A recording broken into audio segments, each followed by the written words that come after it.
నమస్తే. Welcome to plus TV Telangana. ప్రస్తుతం మనతో పాటు బక్కా చేసిన గవర్నర్ మాట్లాడదాం. సార్ చెప్పండి, ఎన్నో రోజులుగా పోరాటాలు చేస్తున్నారు. కాంగ్రెస్ ప్రభుత్వం అధికారంలోకి వచ్చినప్పటి నుంచి కూడా ప్రతిదీ ప్రశ్నిస్తూ వస్తా ఉన్నారు. ఈరోజు మళ్ళా పెద్ద ఎత్తున కూడా 5వ తారీఖున ముట్టడి ఉండబోతుందని చెప్తారు. ఎందుకు ఆ ముట్టడి దేనికి? దానికి సంబంధించిన పూర్తి విషయాలు ఒకసారి మాతో తెలిపే ప్రయత్నం చేస్తారు. ఈరోజు తెలంగాణ ఉద్యమంలో తెలంగాణ సాధన కోసం నిరుద్యోగులు ముందు వరుసలు ఉన్నారు. వాళ్ళతో సహా ఉద్యోగులు కూడా ఉండే పెన్ డౌన్ కానీ సకల జనుల సమ్మె కానీ లేకుంటే మన చలో మిలియన్ మార్చ్లో కానీ వాళ్ళు ఉద్యోగాలకు తెగించి ఈరోజు మా ప్రభుత్వం మా మా తెలంగాణ మాకు వస్తే మా పాలన మాకు వస్తుంది, మా హక్కులు మాకు ఉంటాయి, మా ఉద్యోగాలు మా మా పిల్లలు దక్కుతాయి అని తెగించి వాళ్ళు కొట్లాడిండ్రు. దానికి తెలంగాణ ఏర్పడ్డ కాంచెలి వాళ్ళు ఆ పాపాన్ని మోస్తూనే ఉన్నారు. నంబర్ వన్, కేసీఆర్ గారు 3 సంవత్సరాలు పెంచిండ్రు. ఆయన 3 DAల పెండింగ్లతోనే ఆయన పెట్టిపోయిండు. ఈరోజు రేవంత్ రెడ్డి గారు ఇంకో పెండింగ్ బిల్లు ఆ విధంగానే ఉంది. ఈరోజు పెన్షన్ లేని వాళ్ళకి ఇవాళ మేము కొత్త పెన్షన్ స్కీమ్లో మేము అందరం ప్రవేశింపజేస్తామన్నారు. 2004 తర్వాత అపాయింట్మెంట్ అయిన వాళ్ళ పెన్షన్లు, ఆరోగ్య భద్రత అని చెప్పి వాళ్ళ జీతాలకి కట్ చేసుకుంటారు. ఈరోజు కార్పొరేట్ దవాఖానాల వాళ్ళ వైద్యం లేదు. ఈ విధంగా రిటైర్మెంట్ అయినటువంటి వ్యక్తులు ఇవాళకి 41 మంది మరణాలైనాయి. 41 మంది ఇవాళకి మరణించిన పరిస్థితి. కాబట్టి ప్రభుత్వం ప్రతిపక్షం దీనిపైన ఎక్కడ కూడా చర్చ లేదు.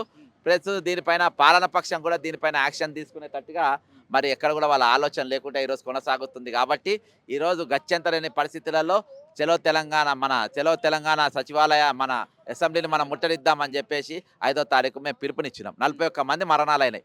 జాతీయ మానవ హక్కుల కమిషన్ కేసు నమోదు చేసింది దీనిపైన. కాబట్టి ఈరోజు ప్రతిపక్షం ఫెయిల్ అయిపోయింది, విఫలమైపోయింది. ప్రశ్నించడంలో, నిలదీయడంలో ఈరోజు అన్నిటికీ పైసలు ఉంటాయి, కానీ వీటికి మాత్రం పైసలు ఉంటాయి. కాబట్టి పైసలు ఉన్నా కానీ కావాలనే ఇస్తలేదు. ఇది కమిటెడ్ ఎక్స్పెండిచర్ బిచ్చం కాదు. ఈ కమిటెడ్ ఎక్స్పెండిచర్ను వెంటనే మీరు అమలు చేయాలని చెప్పేసి మేము కోరడం జరిగింది. కొంచెం సమయం ఇవ్వండి, అసలు డబ్బులే అప్పే పుట్టట్లేదు అని చెప్పి చాలా ప్రెస్ మీట్లలో కూడా మాట్లాడుతూ ఉంటారు రేవంత్ రెడ్డి. ఫుట్బాల్ మెస్సీతో ఆడిపోయడానికి వస్తుంది, గ్లోబల్ సమిట్లకు వస్తాయి, ఫ్యూచర్ సిటీ కేటాయింపుల కోసం వస్తాయి, విదేశీ పర్యటన సపరేట్ ఫ్లైట్లలో తిరిగడానికి వస్తాయి, 69 సార్లు ఢిల్లీకి పోనీకి పైసలు వస్తాయి. ఈరోజు ఇది కమిటెడ్ ఎక్స్పెండిచర్. వాళ్ళ పైసలు కూల్ చేసుకున్న పైసలు వాళ్ళకి ఇవ్వాలన్నా వద్దా? వాళ్ళకి ఇవ్వాలి. వాళ్ళు మీ దగ్గర దాచిపెట్టుకున్న పైసలు అవి ఎత్తుకపోయి ఖర్చు పెట్టి దొంగ లెక్క 420 కానీ లెక్క నువ్వు ఒక చిట్ ఫండ్ లెక్క చేస్తే ఎట్లా చెప్పు?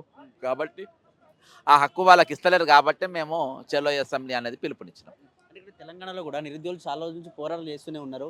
ఏదైతే తెలంగాణ ప్రభుత్వం, ఈ కాంగ్రెస్ ప్రభుత్వం అధికారంలోకి రావడానికి కారణం నిరుద్యోగులు, ఉద్యమకారులు. అసలు వాళ్ళ గురించి కనీసం పట్టించుకోకుండా కూడా ఎప్పుడు కూడా తిట్టుకోవడం, ఆ ముఖ్యమంత్రి, ఈ ముఖ్యమంత్రిని తిట్టుకోవడానికి టైం ఉంటుంది కానీ ఎప్పుడు నిరుద్యోగుల పక్షాన కూడా మాట్లాడడానికి ఒక 5 నిమిషాలు కూడా టైం లేకుండా ఎందుకు ఇలా చేస్తున్నాను అనుకోవచ్చు. ఇప్పుడు వాళ్ళు తిట్టుకునేది ఏం లేదా, అంతా ఒకటే సిండికేట్ అందరూ. ఈరోజు బీజేపీ, బీఆర్ఎస్, కాంగ్రెస్, ఎంఐఎం వీళ్ళందరూ కూడా హైదరాబాద్ మీద 144 సెక్షన్ పెడతారు 2 రోజుల పాటు. బీజేపీ మాట్లాడేది, ఎంఐఎం మాట్లాడేది, ఎవరు మాట్లాడదు. వీళ్ళంతా లవర్స్ వీళ్ళు.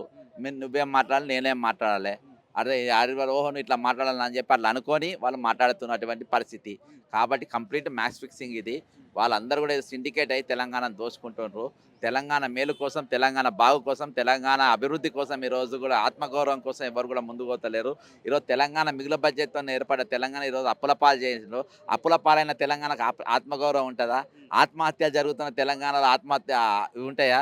ఈరోజు వాళ్ళ హక్కులు వాళ్ళు సాధించలేక 40 సంవత్సరాల పాటు ప్రభుత్వానికి ఉద్యోగం అందించిన వాళ్ళు 41 మంది వాళ్ళ పైసలు ఇవ్వకుండా వాళ్ళు చచ్చిపోయినప్పుడు దానికి నిజంగా మన ఆత్మగౌరవం ఉన్నట్టేనా?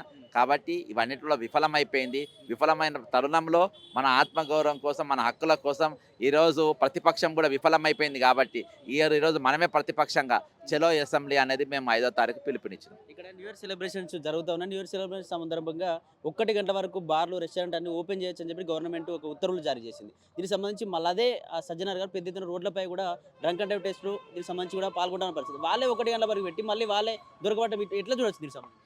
అంటే బ్రదర్ అది పాలసీ మ్యాటరు. పాలసీ మ్యాటర్లో ఎవరు కూడా రాత్రి తాగి రోడ్ల మీద బండ్లు గుద్దుకొని యాక్సిడెంట్లు చచ్చిపోతే అది బాధాకరం. కాబట్టి పోలీసులు వాళ్ళ డ్యూటీలల్లో మనం వేలు పెట్టద్దు.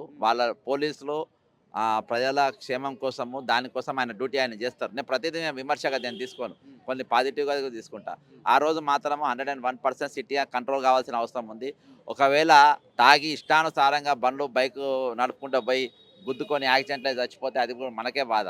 కాబట్టి దాంతో మన లౌక్యంగా ఈ ప్రజలు లౌక్యంగా వ్యవహరించి సెలబ్రేషన్ జరుపుకోవాలి కానీ దాని law and order problem create చేయకుండా ఉండేది ప్రభుత్వ పోలీసుల ఉద్దేశం. దాన్ని 100% వాటి కొన్ని మనము అది మన మంచి కోసమైనప్పుడు మనం ఖచ్చితంగా పాటించాలి. అంటే ఇక్కడ 5న ముట్టడి ఉండబోతుందని చెప్తా ఉన్నారు. ఇట్లాంటి చాలా ముట్టడిలు పాల్గొనే కార్యక్రమంలో మీ ఇంటి దగ్గర కూడా అందరిని కూడా హౌస్ అరెస్ట్ చేసిన పరిస్థితి. మరి మిమ్మల్ని ఆ రోజు హౌస్ అరెస్ట్ చేసే పరిస్థితి ఏంది మరి? అది విజయవంతం అయ్యే ఛాన్స్ ఉందా మరి ఆ ఇష్యూ? ఇప్పుడు రాష్ట్ర వ్యాప్తంగా పిలుపునిచ్చినాం. రాష్ట్ర వ్యాప్తంగా పిలిపించడం ఒక్కడు పోయి అసెంబ్లీ ముందు జెండా పాతినా అయిపోయా, ఖచ్చితంగా పోతారు. మీరు రాష్ట్ర వ్యాప్తంగా అంత తెలుసుకోలేరు కాబట్టి మేము అట్లా ఉన్నాము. వస్తారు అందరికి ఇచ్చిన ఎవరో ఒకరు పోతారు పక్కకు జెండా పక్కా ఈసారి పాడతారు ఖచ్చితంగా. ఈసారి మేము పిలిపించుడే విజయం అబ్బా. మేము పిలిపించినామంటే నువ్వు ప్రతిపక్షం ఫెయిల్ అయినట్టు, స్వపక్షం ఫెయిల్ అయినట్టు, పాలకపక్షం ఫెయిల్ అయినట్టు. మేము పిలుపునిచ్చిన రోజే సక్సెస్ అయినట్టు, అర్థమైందా? ఈరోజు ఆల్రెడీ మా ఉద్దేశంలో అసెంబ్లీ ముట్టడి జరిగినట్టే. బక్క జెర్సన్ పిలిపిస్తే జరిగినట్టే, అది అంతే. అది ఫెయిల్ పాస్ అయ్యేం ఉండదు, పాస్ అయినట్టే, ప్రభుత్వం మెడలు ఉంచినట్టే. ఈరోజు నేను నిలబడే ధర్నా చౌక్ వెళ్ళి ప్రెస్ మీట్లా తెలంగాణ ప్రజలకు పిలుపునిచ్చిన ధిక్కార స్వరంతో ప్రభుత్వం పైన మనం ఒక రివోల్ట్ అనేది జరగాలి, ప్రభుత్వం పైన తిరుగుబాటు చేయాలి, ప్రభుత్వాన్ని మెడలు ఉంచాల్సిన పరిస్థితి ఉందని చెప్పి ఇక్కడికి వెళ్ళి పిలిపించినాం. ఇదే విజయానికి తొలిమెట్టు.